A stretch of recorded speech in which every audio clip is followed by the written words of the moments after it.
AP జర్నలిజానికి స్వాగతం. ఇవాళ మనం చాలా ఇంట్రెస్టింగ్ సబ్జెక్ట్తో మీ ముందుకు వస్తున్నాం. అక్కడ ఉన్నది పవన్ కళ్యాణ్, సాక్షాత్తు ఈ రాష్ట్రానికి ఉప ముఖ్యమంత్రి. అంతేగాక ఆయన ప్రముఖ హీరో. వర్తమాన రాజకీయాల్లో భారతదేశంలోనే అత్యంత ప్రముఖమైన వ్యక్తుల్లో ఆయన ఒకడు. ఇది చెప్పక తప్పదు. సరే, ఆయన మొన్న విజయనగరం జిల్లా, అంటే విజయనగరం అనడానికి లేదు, మన్యం జిల్లాలో పర్యటనకు వచ్చారు. పర్యటనకు వచ్చినప్పుడు అసలు కని విని ఎరుగని ఒక సంఘటన జరిగింది. ఒక వ్యక్తి పోలీస్ ఆఫీసర్, అంటే మామూలు పోలీస్ ఆఫీసర్ కూడా కాదు, ఐపీఎస్ ఆఫీసర్ గెటప్లో పవన్ కళ్యాణ్తో పాటు ఆ రోజంతా కూడా సంచరించాడు. ఆ రోజంతా ఆయన తిరిగాడు. పక్కనే ఎస్పీ ఉన్నారు, ఇతర ఉన్నతాధికారులు ఉన్నారు, నిఘా విభాగం ఉంది.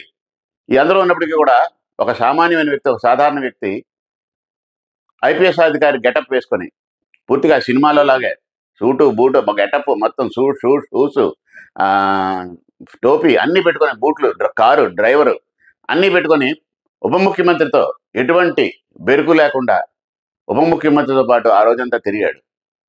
అదేమో నక్సలైట్ ఏరియా.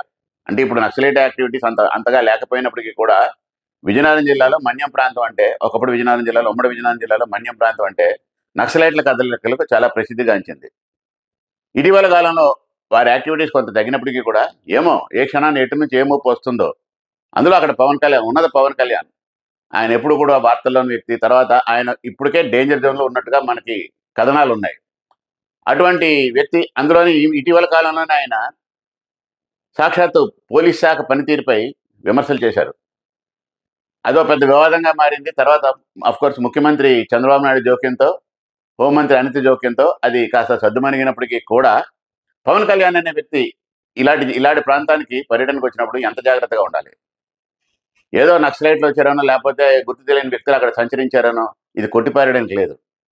ఒక వ్యక్తి, ఎవరో కూడా తెలియని వ్యక్తి ఐపీఎస్ అధికారి గెటప్లో పెట్టుకొని, ఎస్పీ కంటే కూడా, ఎస్పీ ఇతర ఉన్నతాధికారుల కూడా కంటే కూడా చాలా దగ్గరగా ఉప ముఖ్యమంత్రితో తిరగడం అనేది చాలా చాలా చాలా చాలా ఆక్షేపించవలసిన విషయం. పెద్ద నిఘా విభాగం, పక్కనే పోలీసు ఉన్నతాధికారులు. అందులో ఇటీవల కాలంలో పోలీసు ఉన్నతాధికారులు తాము అన్నీ అదుపు చేసినట్లుగా గొప్పలు పోతున్న సమయం. అటువంటి సమయంలో ఉప ముఖ్యమంత్రికి ఇలాంటి చేదు అనుభవం, అంటే ఆయనకి అప్పటిగా తెలియకపోవచ్చు.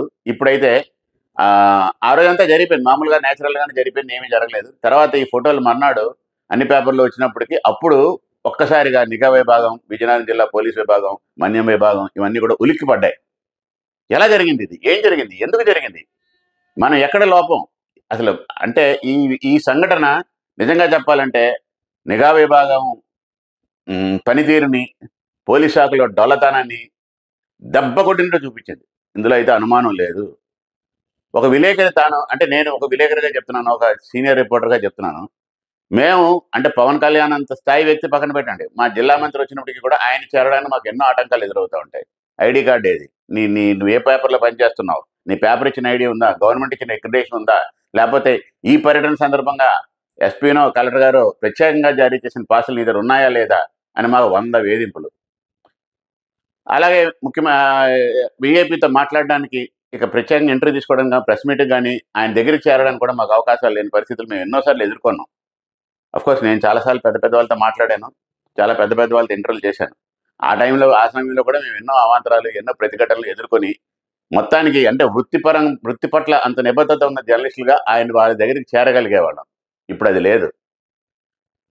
సో ఈ విషయంపై ఇకనైనా సరే ఎస్పీ స్థాయి అధికారులు, ఉన్నత స్థాయి అధికారులు, హోంమంత్రిత్వ శాఖ కూడా చాలా సీరియస్గా దీన్ని తీసుకోవాల్సిన అవసరం ఉంది.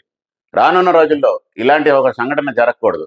నిజంగా అంటే నేను మొన్న విజయనగరం, అదే మన్యం జిల్లా పర్యటనలో ఏమీ జరగలేదు కాబట్టి సరిపోయింది. అదే ఏమైనా జరిగి ఉంటే ఎవరు బాధ్యత వహిస్తారు?